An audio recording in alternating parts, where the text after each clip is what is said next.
Tamu yang dinanti sudah pun datang. Mari kita sambut tari persembahan.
Selamat pagi dan salam sejahtera bagi kita semua.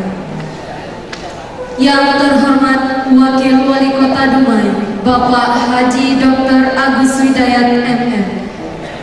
Yang kami hormati Ketua Aktisi Kota Dumai. Yang kami hormati anggota DPRD Kota Dumai. Yang kami hormati General Manager Pertamina RU2 Dumai. Yang kami hormati para bapak-bapak narasumber. Yang kami hormati rekan-rekan mahasiswa perwakilan BEM Provinsi Riau dan rekan-rekan mahasiswa dan pelajar. Dengan mengharapkan ridho Allah Subhanahu wa Ta'ala, acara pembukaan Seminar Nasional Energi untuk Negeri Jumat 9 Mei 2014 dimulai.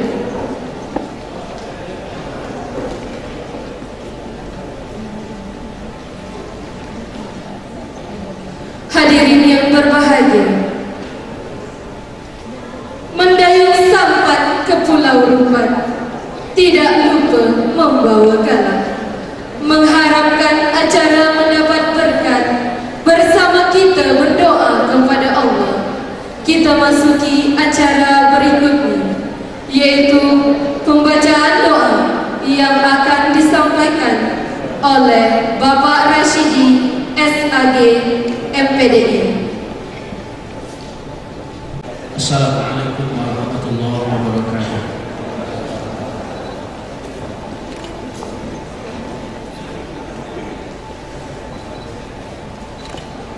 Na'udzubillahi minasyaitonir rajim. Bismillahirrahmanirrahim. Alhamdulillahirabbil alamin wal 'aqibatul muttaqin.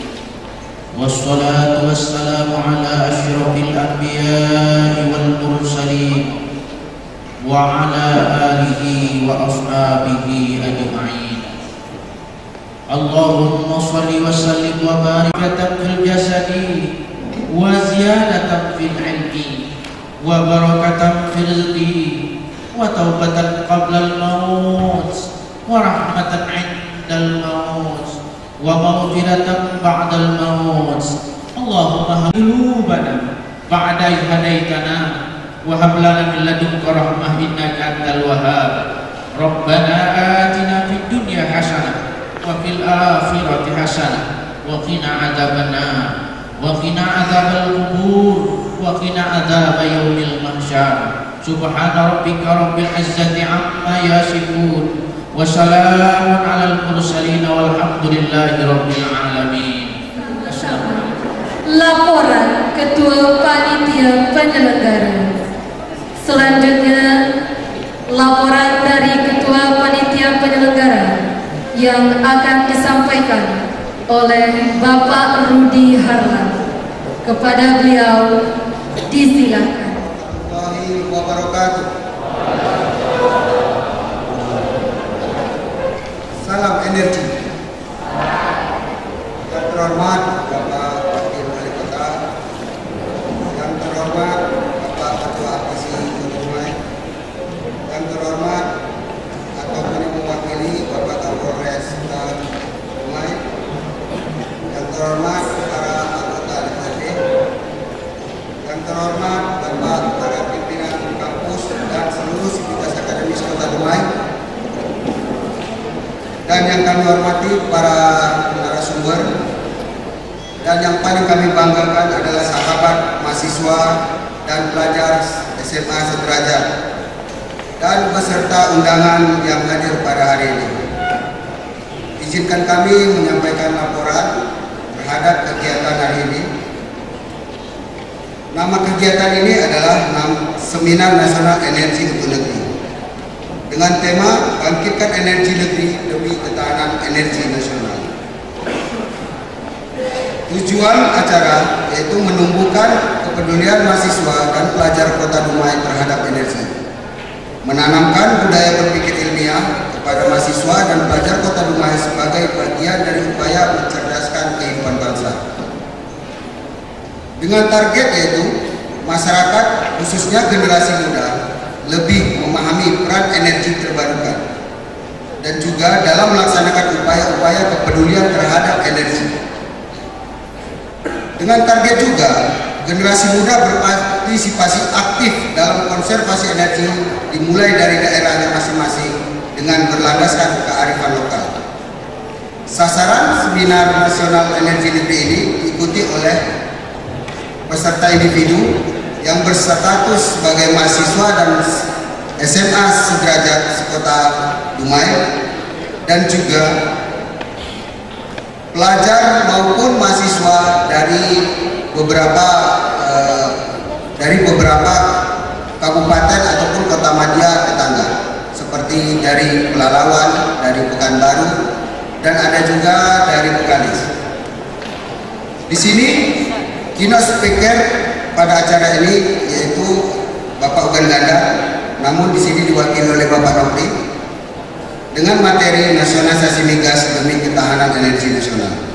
Yang kedua, Bapak Riki Alson dengan materi peran generasi muda terhadap energi terbarukan. Sekian laporan dari panitia. Harapan akhir dari acara tersebut adalah betapa bahagianya kita dapat berbagi dengan sesama kepedulian terhadap energi nasional dan silaturahmi dengan mahasiswa dan pelajar Akhirul kalam, wassalamualaikum warahmatullahi wabarakatuh. Kita ikuti dengan seksama pengarahan yang disampaikan oleh Wakil Pak Wali.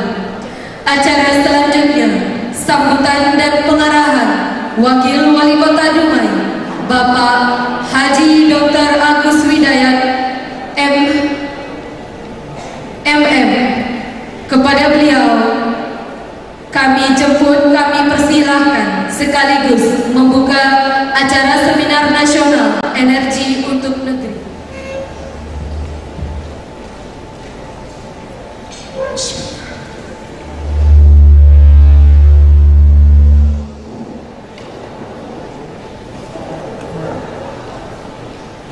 Assalamualaikum warahmatullahi wabarakatuh. Selamat pagi dan salam sejahtera bagi kita semuanya yang sama-sama kita hormati teman-teman Forum Komunikasi Pimpinan Daerah Kota Dumai yang hadir, yang saya hormati Ketua TISI beserta jajarannya,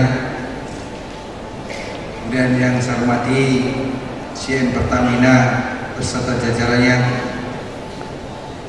kemudian yang saya hormati para narasumber yang hadir,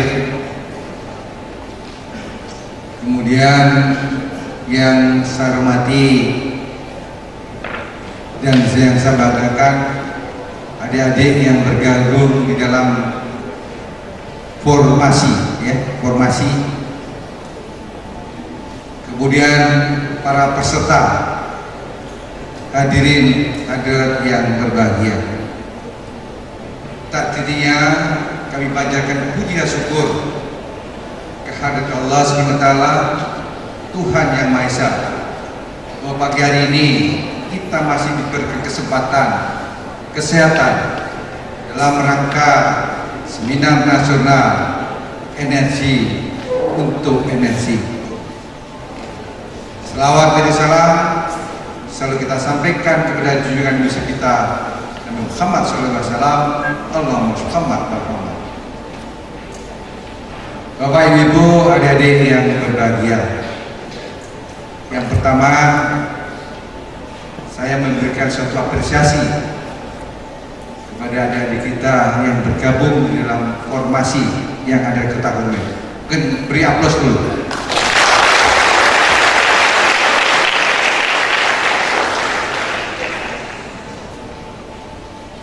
Adik-adik formasi pada hari ini mengadakan suatu seminar yang ini merupakan awal bagi sejarah kita, adik-adik teman formasi, sehingga ke depan kita yang sangat tinggi, sehingga adik-adik mahasiswa, adik-adik pemuda kita punya visi misi ke depan yang sangat tinggi. Teman-teman mahasiswa, teman-teman pemuda harus didasari dengan agama yang kuat, karena agama yang kuat kita untuk melangkah ke depan tidak akan berbelok ke kiri dan berbelok ke kanan. Kedua, kemudian adalah siswa idealismenya mulai menurun. Harapan kita ke depan tetap kita idealisme kita tingkatkan. Kita harus pandai mengkritik, tetapi pandai untuk mencari solusi. Jangan hanya sekedar pandai mengkritik, tapi tidak bisa memberikan solusi. Inilah perlu harapan kita bersama. Mudah-mudahan adik-adik semuanya ini dengan seminar pada hari ini mendapatkan satu tujuan yang benar, sehingga ke depan energi khususnya di Indonesia sebagai nama semakin meningkat. Mungkin itu yang bisa kita sampaikan pada hari Jumat dengan Bismillahirrahmanirrahim. Seminar Nasional tahun 2014 Energi untuk Energi kita buka dengan resmi.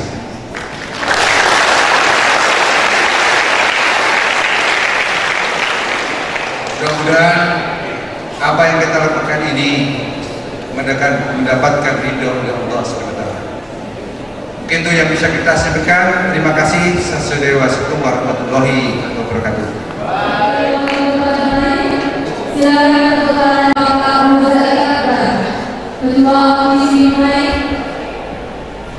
Kemudian kepada Bapak Jian dan kepada Bapak Nasir, Bapak Mulyadi, kemudian kepada Bapak Ijazah, Putra Wakil Presiden Sekali, dan kepada Ketua SPKI Bapak Sri.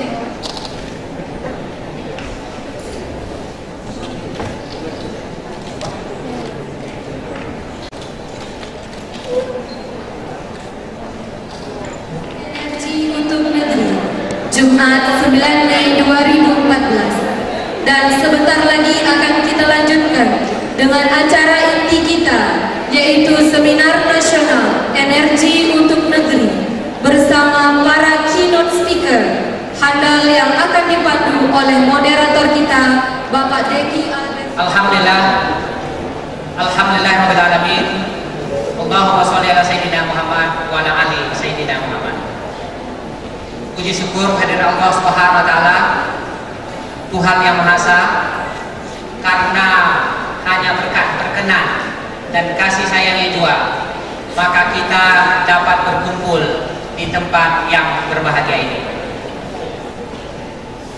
Suatu penyampaian pertama, kami ucapkan terima kasih kepada Bapak Wali Kota, Wakil Wali Kota, anggota DPRD atau Ketua DPRD Dumai, Bapak Kapolres yang mewakili, General Manager Pertamina, Bapak Insinyur Nyoman Sukadana, kepada seluruh ketua-ketua maupun pembantu ketua seluruh kampus yang ada di Kota Dumai, rekan-rekan dosen, ketua aptisi, yang dihormati juga kepada undangan-undangan yang sudah berkenan untuk hadir pada kesempatan hari ini, yakni ketua pengurus SP Kilang Minyak Pertamina dan tim manajemen Putri 7, kepada Badan Eksekutif Mahasiswa Provinsi Riau maupun bagi mahasiswa-mahasiswa di Kota Dumai,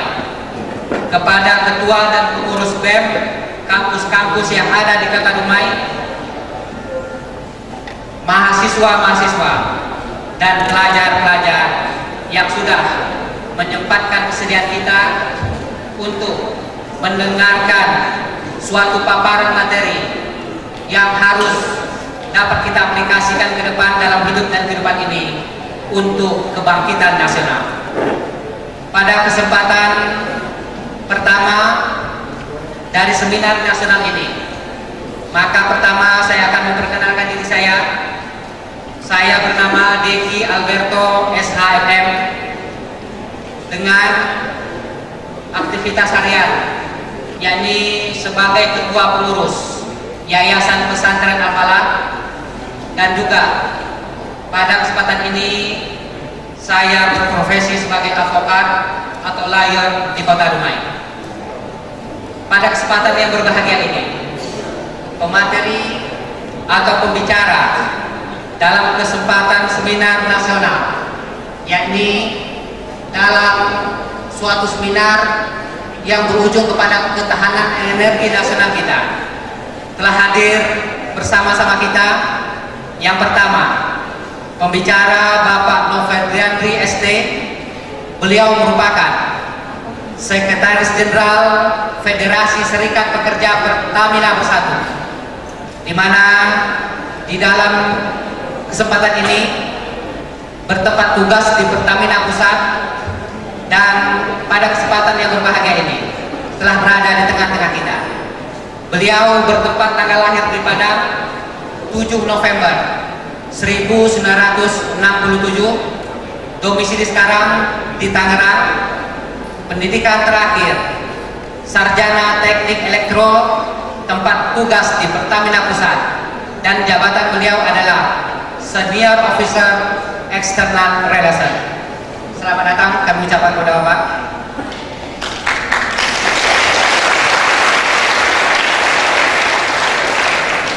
Kemudian pembicara kita yang kedua, yakni Bapak Ricky Elson. Ini terakhir, pernah kita mungkin mendengar ketika Menteri BUMN Dahlan Iskan mengendarai mobil listrik. Mobil listrik tersebut merupakan karya anak bangsa, yakni Bapak Ricky Elson.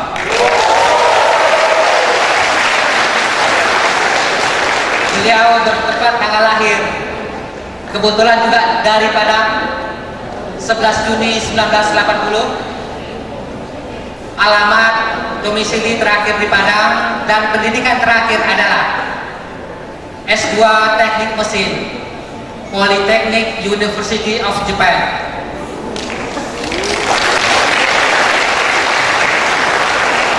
Tempat tugas yakni di Tokyo dan Jakarta. Jabatan yakni peneliti teknologi. Pengalaman kerja pada saat sekarang ini beliau dipercaya di Dinek Corporation 2006 sampai sekarang, yakni penanggung jawab program pengembangan mobil listrik nasional yang dipercayai oleh Menteri BUMN langsung, yakni Bapak Dahlan Iskan.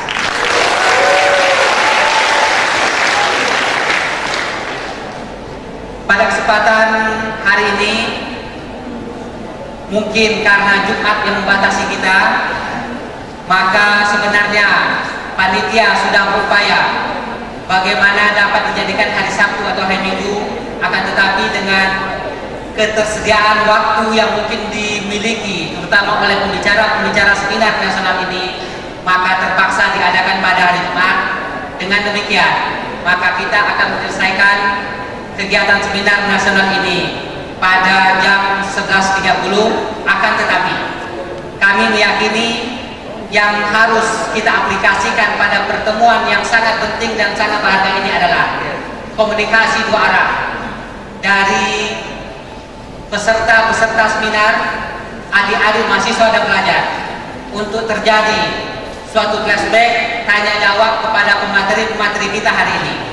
Dengan demikian, pada kesempatan yang pertama kita memberikan kesempatan sesi yang pertama kepada Bapak Novi Andri ST selaku Sekretaris Jenderal Federasi Serikat Pekerja Pertamina Bersatu untuk memberikan materi pada kesempatan seminar nasional ini dengan waktu dialokasikan selama 20 menit, dan sesi yang kedua akan diberikan pemateri oleh Bapak Ricky Elson. Dengan demikian, pada kesempatan sesi yang pertama ini pembicara kita adalah Bapak Noviandi. Kepada Bapak.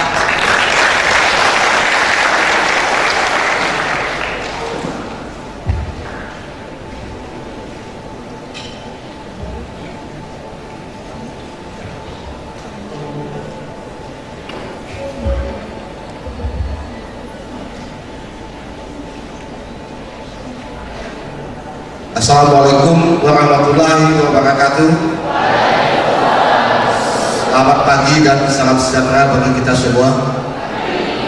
Terima kasih mengucapkan kepada moderator yang telah mempersilahkan kami tampil ke depan untuk menyampaikan makalah dikaitkan dengan Seminar Nasional 2014 Energi untuk Negeri.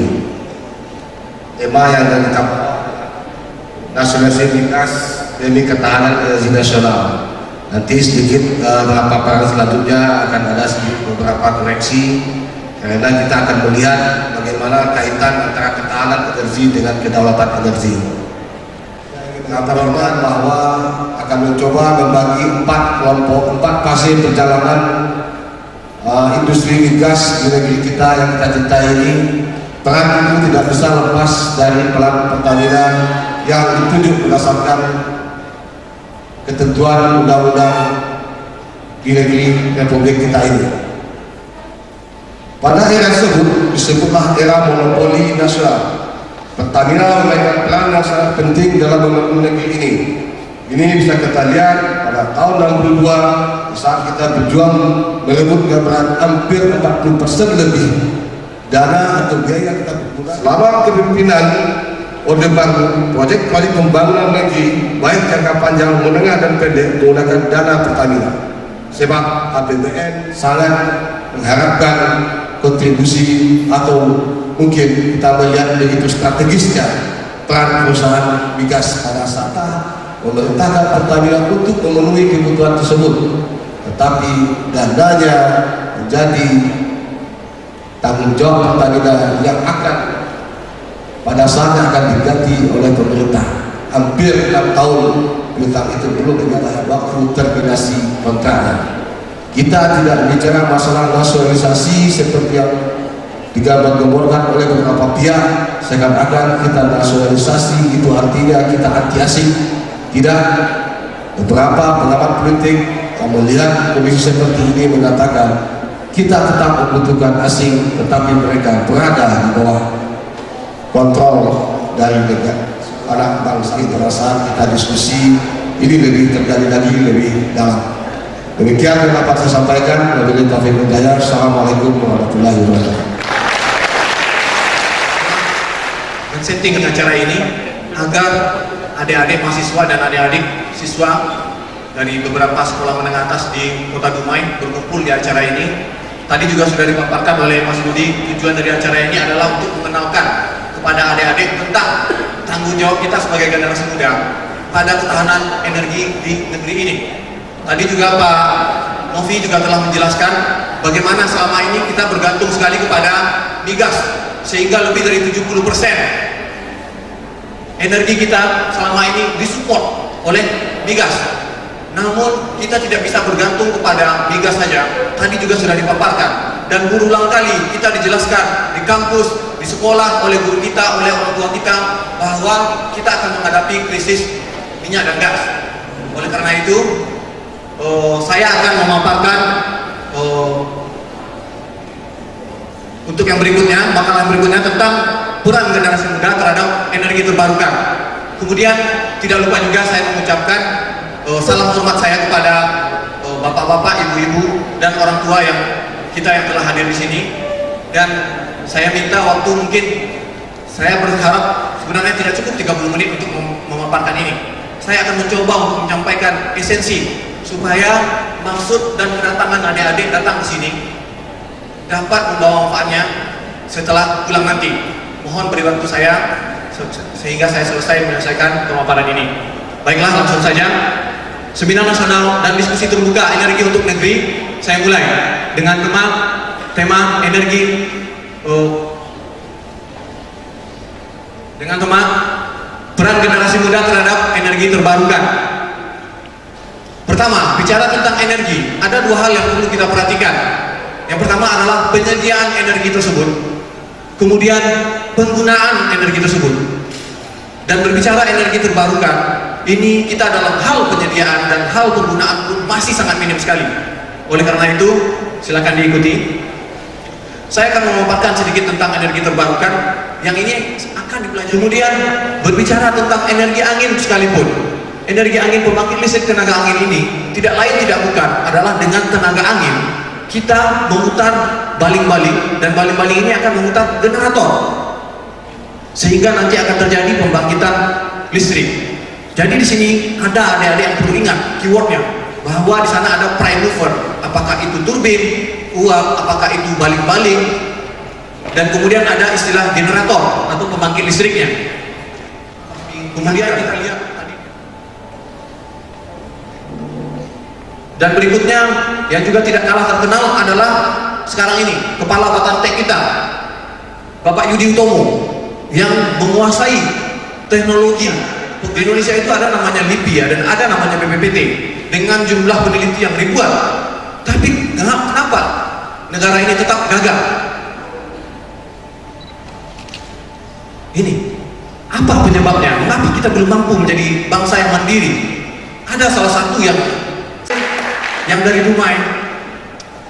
Bukalah jubah yang selama ini menutup adik-adik, bahwa karena kita di Dumai terpencil jauh banget, bahwa adik-adik pun bisa berkreasi untuk bangsa. Lebih banyaklah melihat negeri sendiri. pikirkan apa potensi yang bisa dikembangkan. Itu saja saran saya. Terima kasih. Wassalamualaikum warahmatullahi wabarakatuh.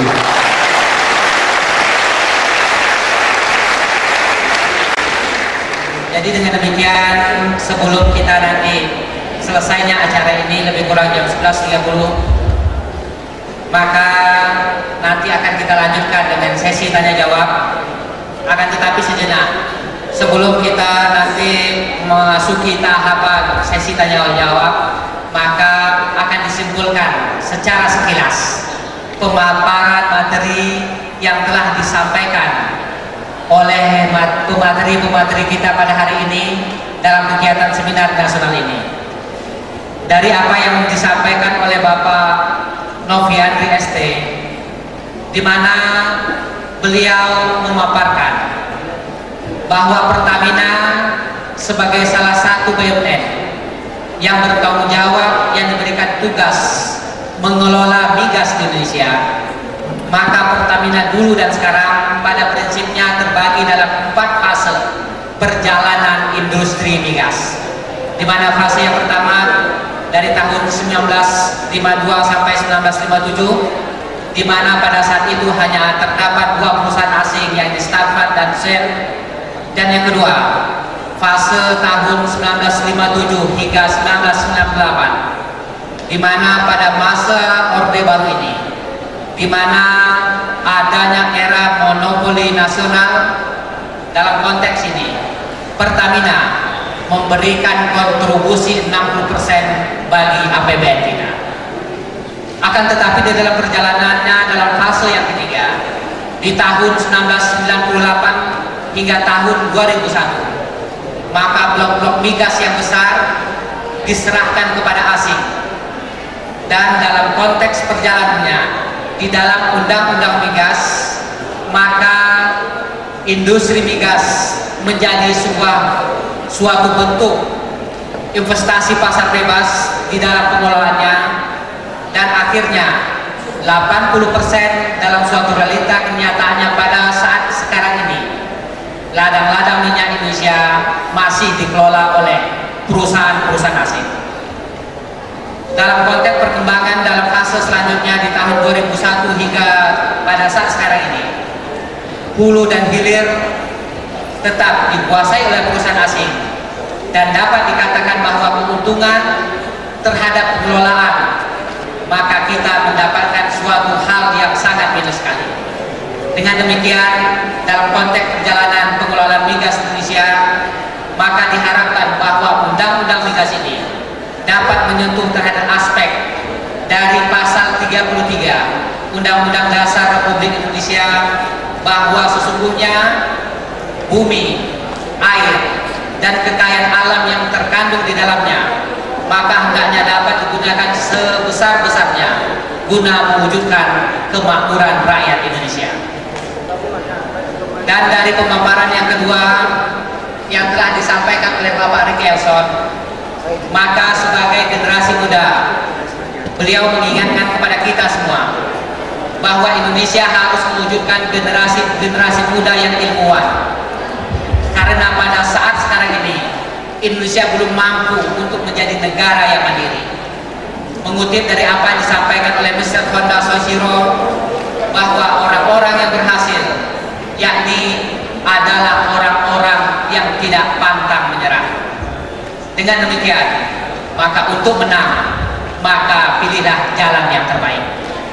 Dari pemaparan yang disampaikan oleh beliau yang telah kita saksikan bersama-sama, maka pada saat ini semoga teknologi terbarukan kita yang merupakan karya-karya anak bangsa dapat memberikan nilai kontribusi bagi rakyat Indonesia dan memberikan kesejahteraan bagi seluruh rakyat dan bangsa Indonesia.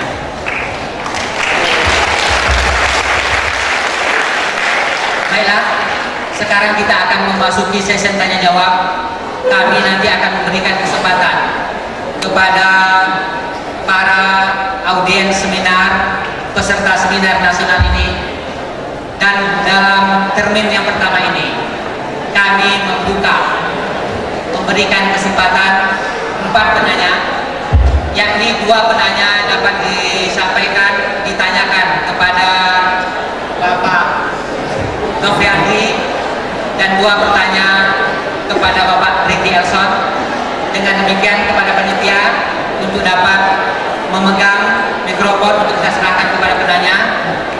Dan dalam yang termin yang pertama ini, maka kita memberikan 2 pertanyaan kepada Bapak Nofriandi dan 2 pertanyaan kepada Bapak Ricky Elson. Maka kami akan memilih yang pertama. Terima kasih, moderator. Assalamualaikum warahmatullahi wabarakatuh.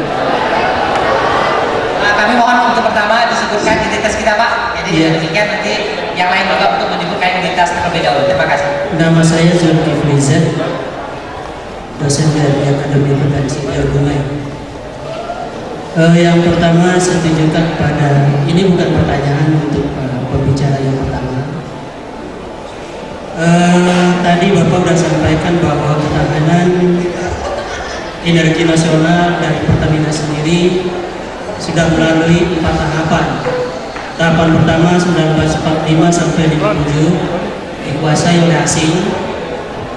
Kemudian 67 sampai 88 abu-abu. Kemudian 88 sampai dengan 2001 katanya sudah sebahagian dikuasai anak negeri. 2001 sampai dengan 2014 masih ada, sudah dikuasai anak negeri, tapi masih ada belang-belangnya dari asingnya masih. Kalau saya berprinsip begini Pak, selama 69 tahun, kalau kita lihat dari tahun 1945 sampai dengan 2014 itu cengkraman asing tidak lepas. Jadi yang pertanyaan saya, sampai kapan ini akan berlangsung? Apakah tidak bisa Pertamina itu? Apakah tidak mungkin merah putih itu semuanya? Memang kita tidak bisa lepas dari asing, tidak bisa lepas dari asing. Tapi jangan sampai hulu ke hilir mereka juga. Ya kalau bisa mungkin hulu bersama, hilir juga bersama. Tapi jangan sampai hulu sampai ke hilir mereka yang kuasai asing. Jadi ini sampai kapan merah putihnya jelas dengan sampai yang bawah. Kemudian tadi Bapak berbicara tentang ketahanan. Apakah produksi kita itu sudah tahan? Distribusinya sudah tahan? Kemakmuran untuk rakyatnya sudah tahan? Karena kalau umpamanya bicara ketahanan nasional untuk energi, apakah rakyat betul-betul sudah merasakan ketahanan energi tersebut? Malah saya kalau bisa mengusul ini kan ada bangkitkan energi negeri demi ketahanan energi nasional. Ini betul dan kita setuju. Dan kita kalau bisa energi nasional dapat meningkatkan ketahanan energi. Dua. Ini satu. Kemudian yang untuk Bapak Ricky, saya sampaikan lebih bagus mungkin dengan Mas Ricky ya. Anda adalah merupakan mutiara Indonesia sebetulnya. Mutiara Indonesia yang bisa berpikir dan bisa kerja di dunia.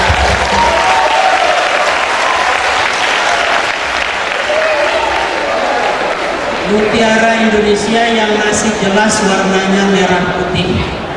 Walaupun gagasan-gagasan sampai dengan hari ini masih belum diterima sepenuhnya, karena katanya alasan emisi ya, sehingga mobil listriknya tidak bisa dilanjutkan karena alasan uji emisi.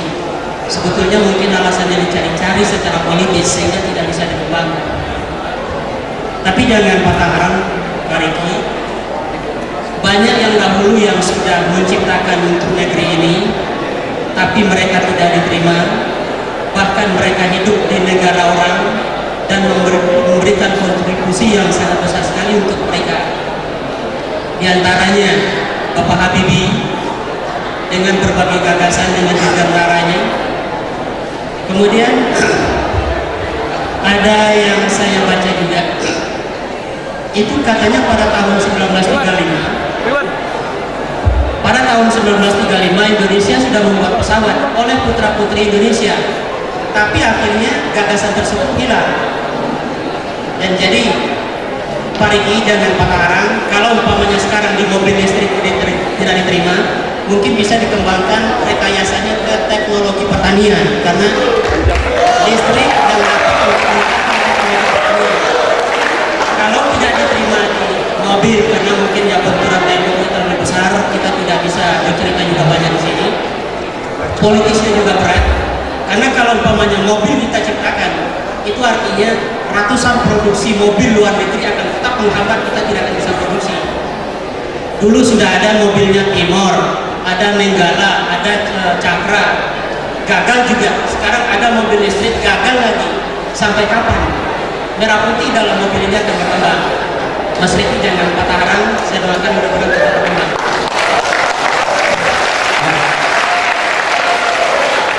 Cerahkan warna merah putih, itu saja. Terima kasih. Assalamualaikum warahmatullahi wabarakatuh. Terima kasih. Pertanyaannya, bagaimana tentang harga produksi mobil listrik yang masih tinggi dan kendala apa proyek mobil listrik ini dalam produksi massal? Terima kasih. Assalamualaikum warahmatullahi wabarakatuh. Terima kasih nih Pak. Langsung saja konkret ditujukan. Yang pertama untuk Pak Riki. Sebutkan dulu identitas nama. Nama saya Yusroni dari BEM Universitas Islam Riau, wakil dari BEM Riau. Apresiasi kami kepada Bang Riki Elson, terus maju untuk Indonesia. Pertanyaan saya kepada Bapak Nopriadi, dari data yang kami dapatkan 2013 sampai 2021 mendatang, tercatat ada 29 blok migas didominasi asing yang akan habis masa kontraknya di Republik ini.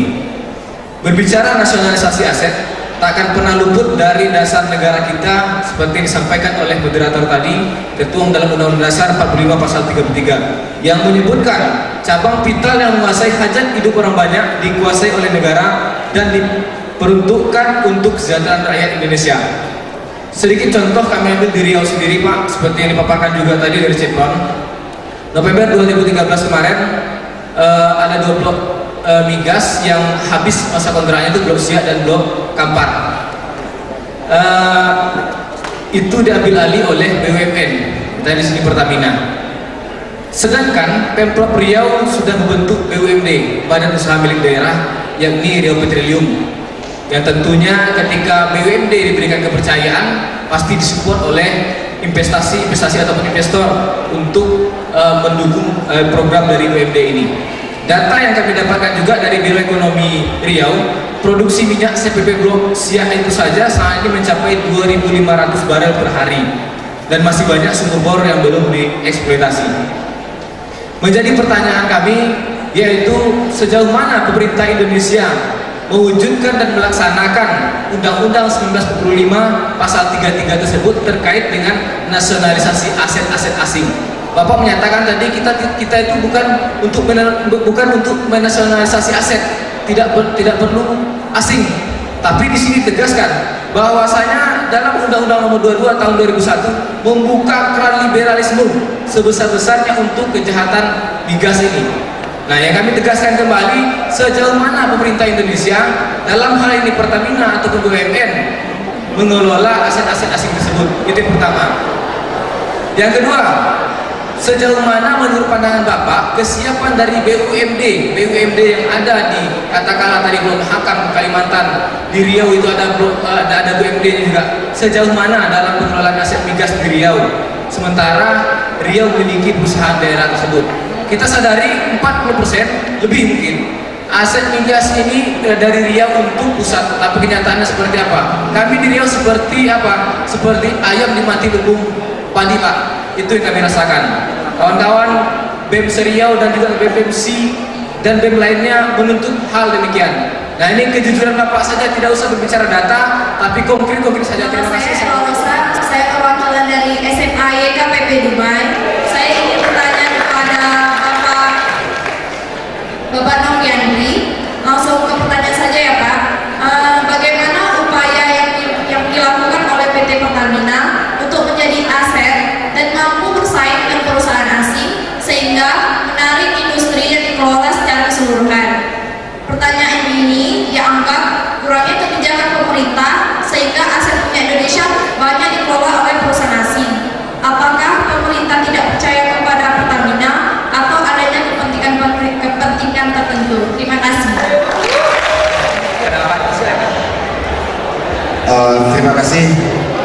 moderator. Pertama-tama saya ucapkan terima kasih kepada Pak Ali Zulkifli Zat. Pertanyaan beliau, bagaimana kita melihat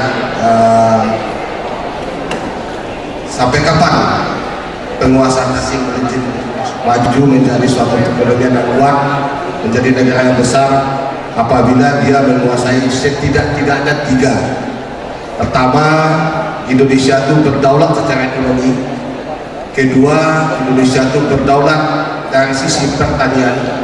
Ketiga, Indonesia itu berdaulat dalam bidang energi. Nah, kita melihat kedaulatan energi. Sedikit tadi saya paparkan bagaimana perbedaan antara kedaulatan dan ketahanan. Kalau kita bicara kedaulatan, semuanya kita miliki, semuanya kita kendalikan, dan semuanya kita mempunyai hak menentukan untuk digunakan sebagai apa. Jadi kalau kita berbicara sampai kapan ini terjadi penguasaan asing, kita harapkan momentum-momentum seminar seperti ini memberi inspirasi kepada pemerintah bahwa anak negeri sudah tidak sabar, sudah tidak dapat menunggu waktu lagi untuk mengelola energi di negaranya sendiri. Inilah yang kita harapkan daripada generasi-generasi muda. Kita melihat bagaimana pada fase kedua dari perjalanan migas Indonesia, bahwa pada saat itulah negara Indonesia melalui industri Pertamina yang diberi kepercayaan, kita mampu mengelola sehingga berkontribusi sangat luar biasa sekali terhadap perekonomian ini. 60% kita menyumbang kepada APBN. Nah, dari kondisi tersebut mengatakan, menjawab beberapa pertanyaan lain. Disinilah titik kemampuan anak-anak negeri. Beberapa statement pemerintah juga sangat menyedihkan bagi kita, mengatakan bahwa Pertamina dalam energi ini tidak mampu, baik dari sisi finansial maupun teknologi. Itu adalah kalimat-kalimat asing yang dititipkan kepada pejabat tersebut. Kita melihat di beberapa industri strategis migas kita yang ada di perusahaan asing di sini, hampir 70% itu adalah putra-putra terbaik bangsa ini. Kita melihat di Petronas saja ya, di luar negeri, itu 40% adalah putra Indonesia. Jadi tidak ada poin, tidak ada sisi yang menggergerkan bangsa ini bahwa kita tidak mampu dari sisi teknologi. Kita bangga ada saudara kita Ricky Elson bisa menembus suatu hasil yang luar biasa di bidang teknologi. Beliau adalah aset bangsa yang harus kita lindungi. Apabila tidak beri kesempatan berkiprah di negeri ini dengan seperti apa yang disampaikan Bapak tadi dengan Profesor Habibie, dia kan akan diambil oleh Jepang, oleh Amerika, diberikan fondasi yang luar biasa. Artinya ruang-ruang ini harus menjadi perhatian pemerintah. Jadi putra-putra terbaik yang ada di Indonesia harus kita lindungi, harus kita beri ruang untuk berkiprah di dalam negeri. Nah, untuk para pekerja-pekerja putra-putra terbaik bangsa yang ada di negeri ini, seharusnya diberi kesempatan untuk mengelola energi yang ada di dalam negeri. Nah, kalau kita melihat penguasaan asing sampai kapan, kita sangat berharap banyak dengan pemerintahan mendatang, termasuk dari DPR-nya yang akan merubah undang-undang. Kita sudah mendengar karena undang-undang hampir 5 tahun lebih, sudah sepantasnya harus direvisi, bahwa setidak-tidaknya memberi peran penting kepada Pertamina sebagai institusi bisnis yang telah berpengalaman mengelola energi di muka bumi ini. Nah, ini harus kita dorong semuanya. Beberapa hal penting yang kita lihat, bagaimana pada saat blok terminasi WMO West Madura Offshore itu diambil oleh Pertamina, diserahkan kepada Pertamina. Di sana itu kita melihat bagaimana produksi WMO itu yang tadinya hanya di bawah 11.000, sekarang sudah bisa kita naikkan sampai ke 33.000. Ini suatu prestasi yang luar biasa bagi Pertamina. Karena apa? Karena kita memang diperintahkan untuk menaikkan produksi, tetapi begitu asing dia tidak.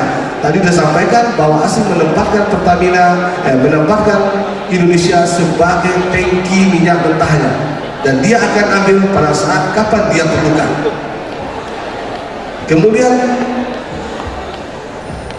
lanjutkan kepada pertanyaan Pak Soli tadi, Mas Soli tadi, bagaimana blok siang, bagaimana pembagiannya dengan Pertamina, pemerintah, dan kemudian ada pihak-pihak lain.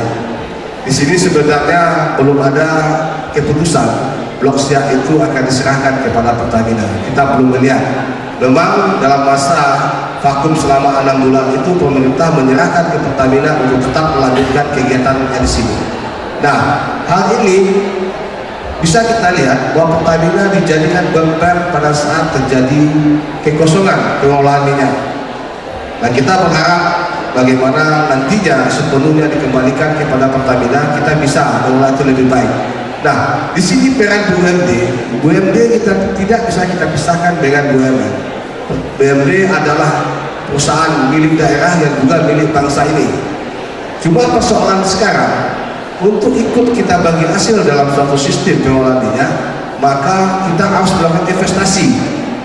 Seperti kita lihat di Madura, saya di Riau belum punya datanya. Waktu di WMO, pada saat itu pemerintah daerah baik provinsi yang mendapat jatah 10% berbagi dengan pemerintah daerahnya, begitu diminta investasi keikutsertaan sebesar 10% sebanyak hampir 8 triliun, pemerintah daerah tidak sanggup ya untuk menyetorkan dananya.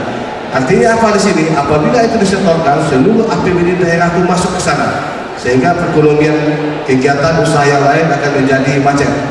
Nah, ada beberapa solusi mungkin yang kita tawarkan, mungkin tidak dalam bentuk partisipasi interest, tetapi lebih banyak kepada pembagian distribusi, pembagian terhadap kontribusi operasional di daerah. Artinya kegiatan yang besarnya tidak terganggu karena belum ada pembagian kontrak ini.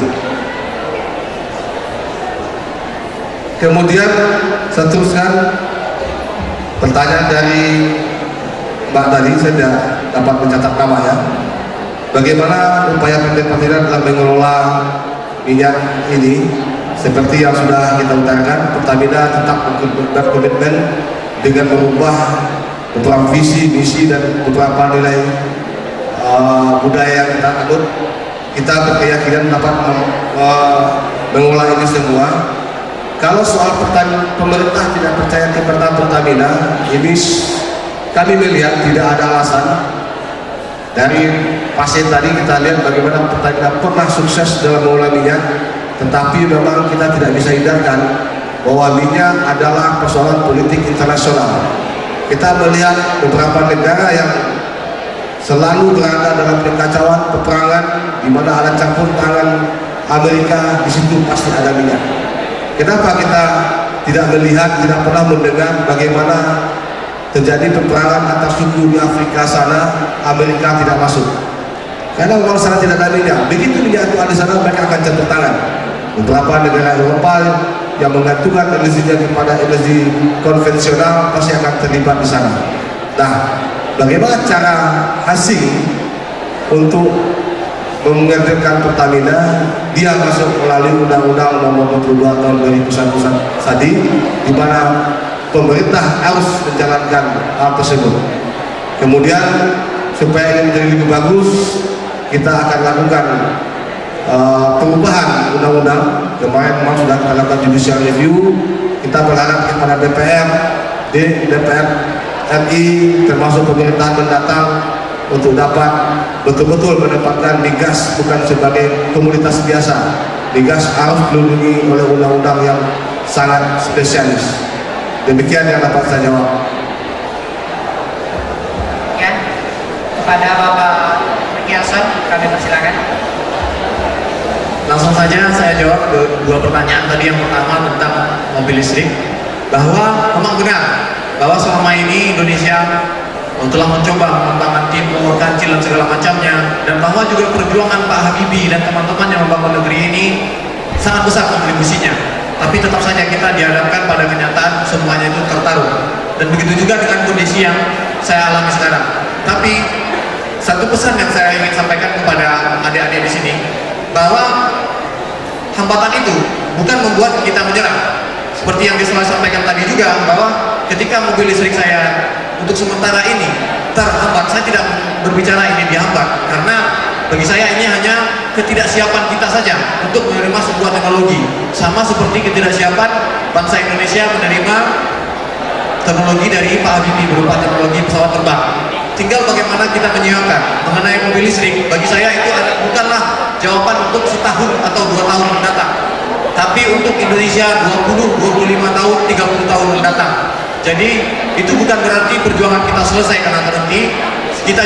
Saya sekarang bersama tim masih tetap fokus untuk mengembangkan kendaraan listrik dan teknologinya, dan menyiapkan teman-teman yang juga ingin berpartisipasi untuk mengembangkan teknologi ini di berbagai universitas di seluruh Indonesia.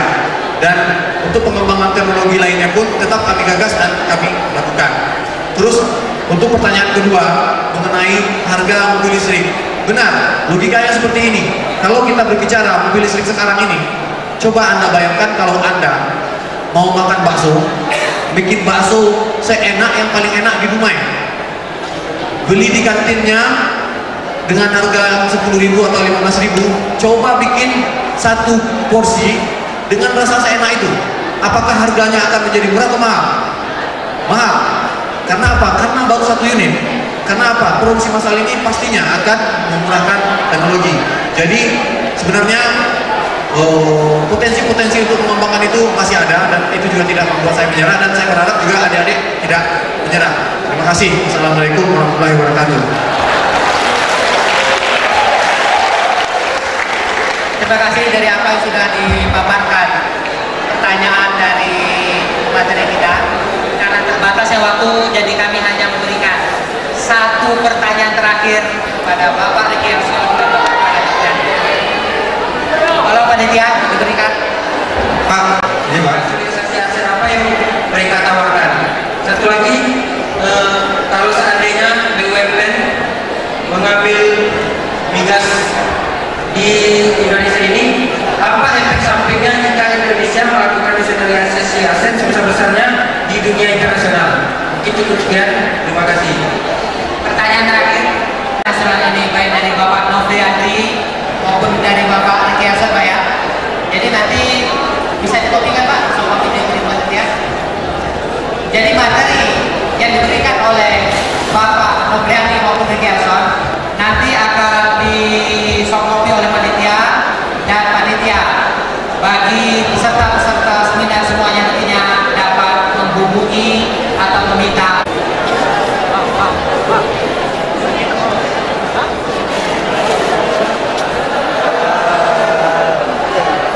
Sebelumnya saya mengucapkan kepada moderator yang telah memberikan saya kesempatan untuk bertanya kepada Bapak Riki Arsul. Saya merupakan peminat nih, istilahnya penggemar dari Bapak Riki Arsul, tapi sayangnya Bapak udah menikah ya.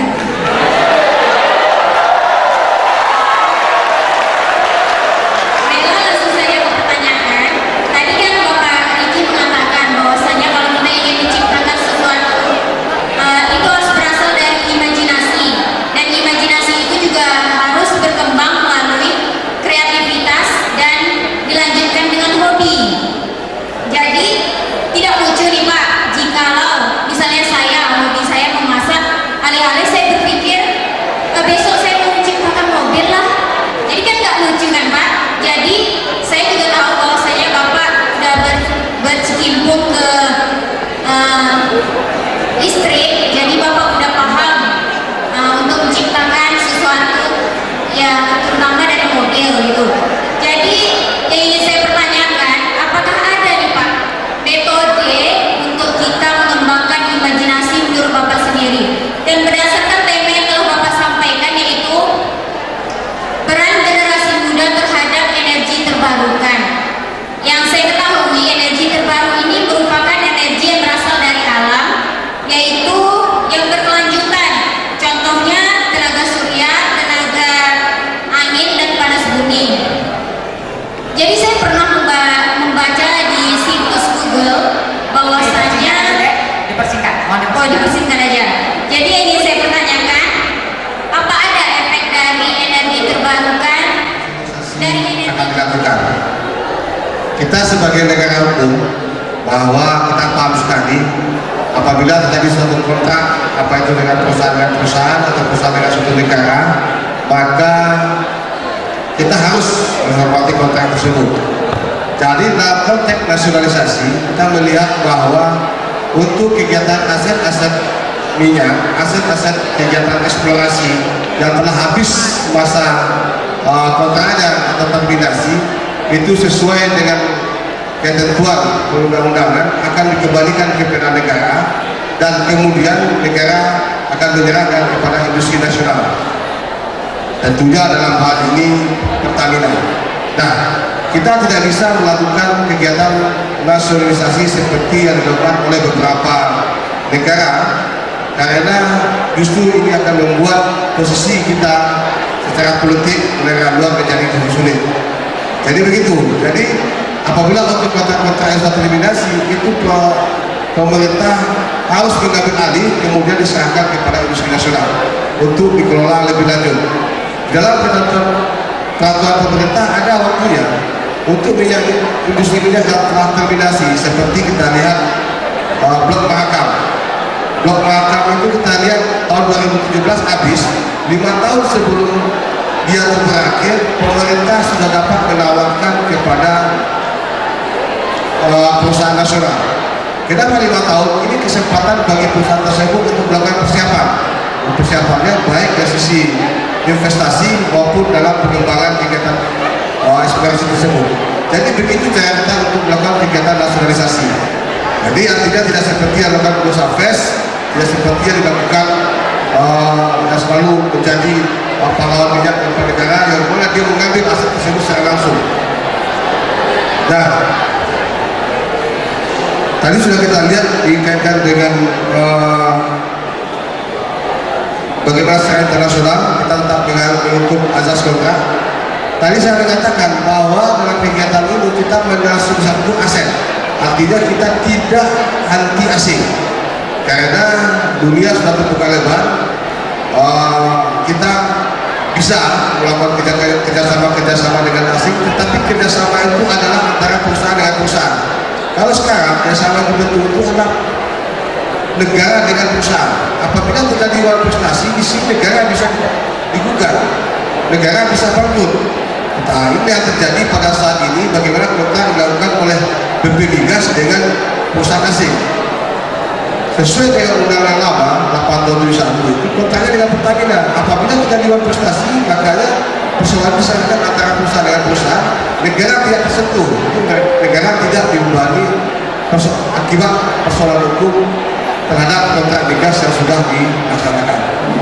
Jadi kira-kira seperti itu penjelasan.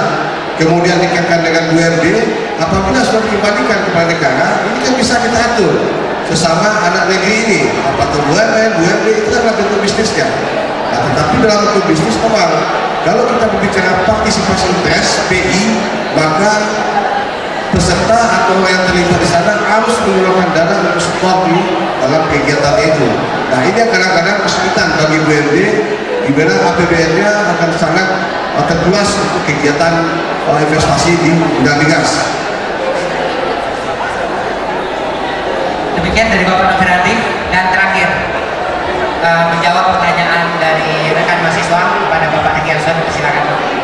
Saya akan mencoba menjawab pertanyaan terakhir. Pertama, saya berterima kasih sekali atas apresiasinya. Terus saya langsung saja mencoba menjawab tentang bagaimana kita berimajinasi, namun kita tidak bisa fokus. Misalnya hari ini kita mengimajinasikan ini, hari ini besok ini kita berubah lagi. Memang itulah kodratnya manusia. Tapi bagaimana upaya kita untuk melahirkan inovasi itu adalah dengan meninggalkan, pertama itu meninggalkan catatan atau bahasa Inggrisnya itu documentation. Ketika kita mempunyai ide, tidak harus tentang teknologi, pokoknya segala sesuatu yang akan memudahkan kegiatan manusia, itu semuanya akan menjadi inovasi. Misalnya gini, kita pergi ke dapur, kita melihat bahwa ibu kita memarut ubi atau kelapa dengan pisau atau dengan parutan. Terus kita melihat bahwa emping-emping atau kerupuk yang kita beli itu dibuat dengan dipotong dengan pisau. Terus kita berpikir, bukankah ini bisa dibikin alat otomatis yang pemotong? Itu juga sebuah imajinasi. Misalnya di depan rumah kita ada selokan. Kita tahu bahwa kita bisa membuat pembangkit listrik tenaga air. pertama kita timbulkan ide tersebut, kemudian kita lakukan pengujian berapa sih kecepatan airnya, kemudian berapa sih besar kincir yang bisa dibikin, kemudian bagaimana cara mendapatkannya. Dan saya pikir selagi kita fokus, kita akan mampu untuk mewujudkan apa yang kita imajinasikan itu. Kemudian pertanyaan tentang apakah penggunaan energi atau pemanfaatan energi terbarukan itu akan berpengaruh pada kehidupan kita. Tentu saja, karena segala sesuatu itu selalu berdampingan. Di balik manfaat yang dibawanya, tentu saja ada manfaat yang dibawanya. Seperti untuk pembangkit listrik tenaga matahari. Karena proses pembuatannya itu melalui pemurnian silikon. Tetap saja, kita harus membuat pabrik pemurnian silikon. Kita harus melakukan penambangan silikon. Kita harus tetap melakukan distribusi.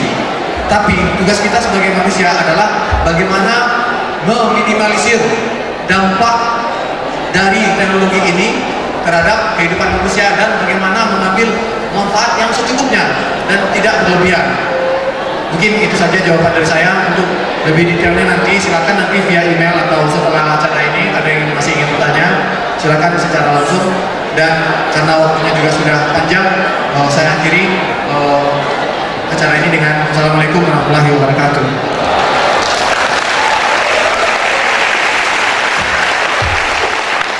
Demikian sesi tanya jawab pada kesempatan yang sudah kita selesaikan, dan berhubung terbatasnya waktu yang di Rujman, sebentar lagi kita akan menyelesaikan seminar nasional ini. Dan pada konteks seminar nasional ini, dari beberapa Ricky Elson mengharapkan kepada generasi-generasi muda yang ada, yang hadir pada kesempatan hari ini, bagaimana generasi-generasi Indonesia harus bangkit dan harus berani berbuat dan berani untuk berkreasi demi Indonesia. Demikian suatu rekomendasi atau hasil seminar kita pada siang hari ini, dengan kehadiran dari pemateri kita Bapak Nofriandri dan Bapak Ricky Elson. Kepada beliau kita memberikan aplaus.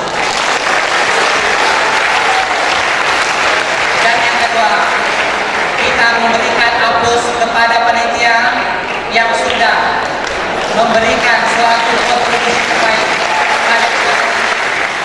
Intinya seperti kita ini ada di buminya energi sebenarnya yang penuh kaya dengan sumber daya alam.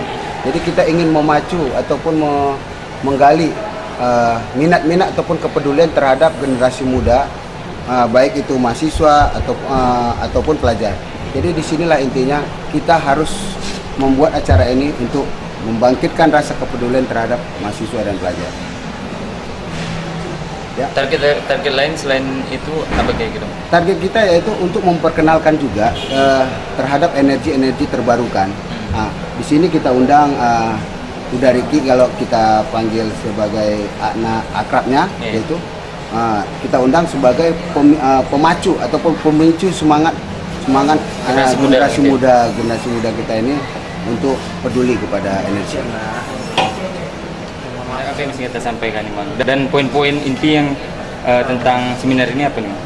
Tadi juga sudah dijelaskan sama Mas Rudi ya, tentang poin-poin inti seminar ini adalah bagaimana membangkitkan kepedulian anak-anak, baik itu mahasiswa maupun pelajar, yang selama ini mungkin metode kita peduli itu adalah dengan mendengar berita-berita bahwa lahan kita, sumber daya alam kita semuanya dikuasai asing atau apa, mungkin beritanya seperti itu negatif. Tapi saya pengen menggambarkan di sini bahwa dalam kondisi seperti itu pun kita masih mampu untuk berkarya.